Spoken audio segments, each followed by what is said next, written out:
Hi, long time no see. I know it's been a while, but I'm back. I wanted to grace you with a new episode, had a chance to get through some things. So I had a birthday, and my birthday fell on Mother's Day this year, so that was just a very busy weekend for me, and I had a lot of fun. I also took some time off to just reflect and take a break and have a pause because I needed it. I was getting really overwhelmed and bogged down, and we had one last stretch to go for my daughter's distance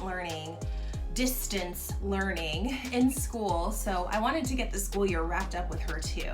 And as I mentioned before, it's been fun as well as challenging having her home learning here on the computer and doing her assignments here at home, and then we take them into school or we send them in. But I'm so proud of the strides that she's taken this year, simply because I know that a lot of this was never anything that she ever wanted, but she's been rolling with the punches really well, so I'm proud of her for that. I'm proud of all the students who've been rolling with the punches right now, because I know that there's some people who are really looking forward to their graduations, really looking forward to end of the year parties, and all of that stuff got canceled just like that, and I feel for you guys, I really do. But your attitude right now and your resilience, that's helping the rest of the world so much. I do have to say, I'm also proud of my son. I think that because his sister has been experiencing a lot of growth and change, that has also prompted him to do his own growing and changing. Though he's learning to ride a bike, I've seen him really progress with his speech patterns, so he's pronouncing words more clearly, he's using bigger words, more words.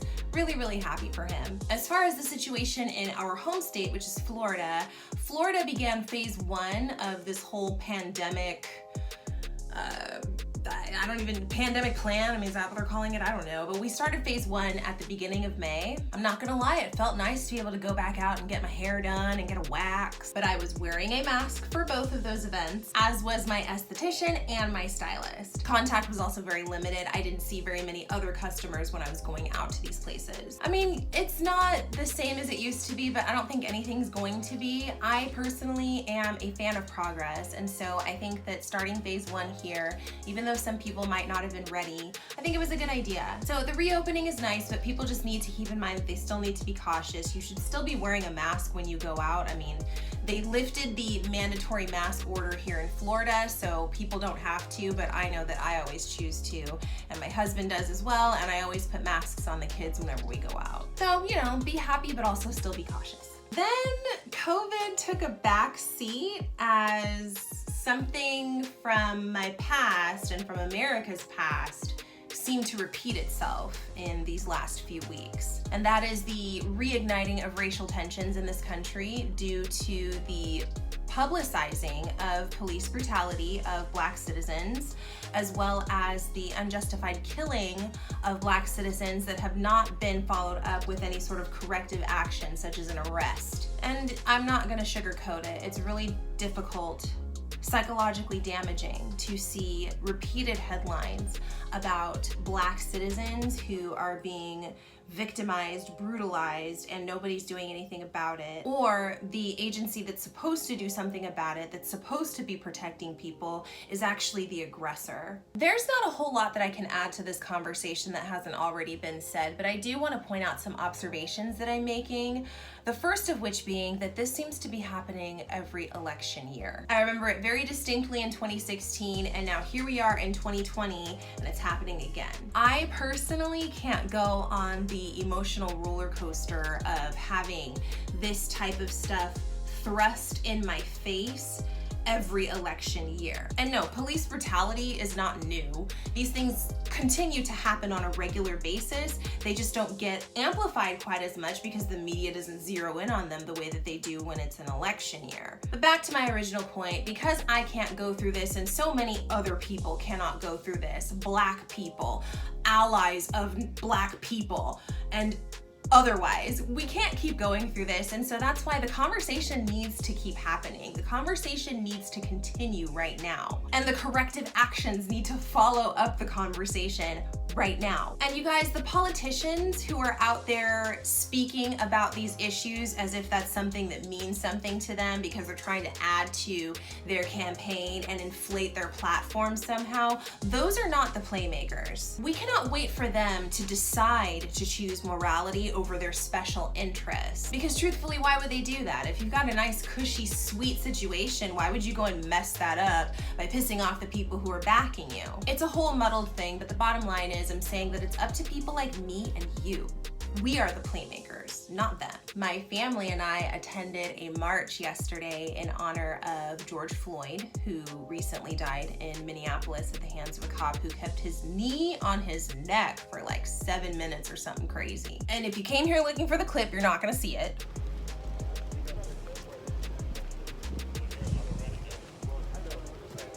But we went out, and I have to say it felt really good to take part in something like that. It's been a long time since I've done anything like that, like probably since my days at Cal State San Marcos, but it felt nice to take action that expressed my dissatisfaction in the situation and the status quo and what's going on right now. It felt really, really good to have my husband and my kids with me as I did that. And thankfully, our march in Gainesville was peaceful. We didn't have any violence breaking out with people shooting or pushing or fighting.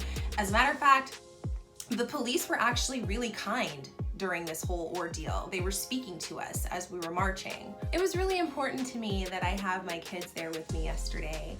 I don't plan to take them with me to every single political rally or march or demonstration that I participate in, but I felt like their tie to their blackness and their pride in their blackness and their knowledge of their blackness, it has to start somewhere. And yesterday wasn't the absolute drop dead beginning. I mean, I've been filtering this stuff into their lives since they were born through the music that I play, the television shows that we watch, and the things that I talk to them about. But since we're still in this beginning chapter, I'm really, really excited that their acquaintance with their blackness now includes a civil rights march. Felt that that was my duty as their black mother to show them that. And the support that I've been getting from my husband has been so invaluable at a time like this. You know, you really get to see how much you mean to a person when your way of life is threatened and your life potentially is threatened. Seeing how that person responds to that, oh man,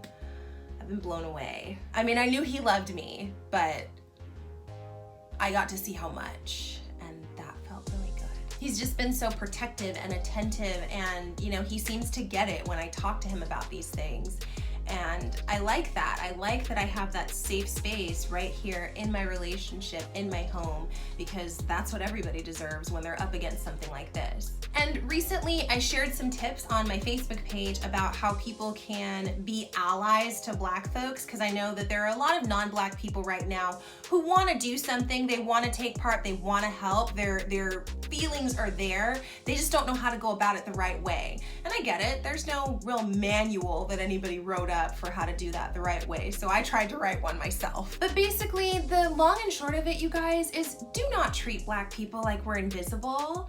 Don't act like we aren't gonna have feelings, emotions, responses, or even thoughts to express around certain issues, because we're right here, we see everything. What do you think we are? Insist that your Black friends be treated and entitled to the same experience that you get. Insist that your Black coworkers' voices get to be heard. We need our allies.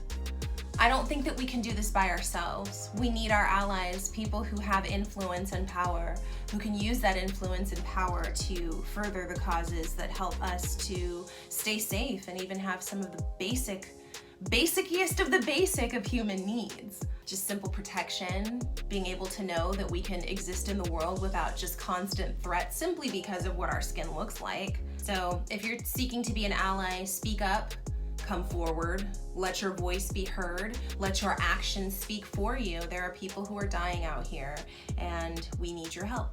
Other than that, it is officially summer now, and I'm just so grateful for the weight lifted off my shoulders with school being over for my daughter, planning to beach it up and just take it easy and be grateful to be alive. You can keep in touch with me at the links that are popping up on your screen right now. I'd love to hear how you're spending your time this summer. Together, we can make this summer positive and impactful for all of us for 2020. So yeah, write to me. I love to hear from you. Other than that, y'all take care. Keep shining. I promise I won't stay away forever this time. I'll be back. I promise.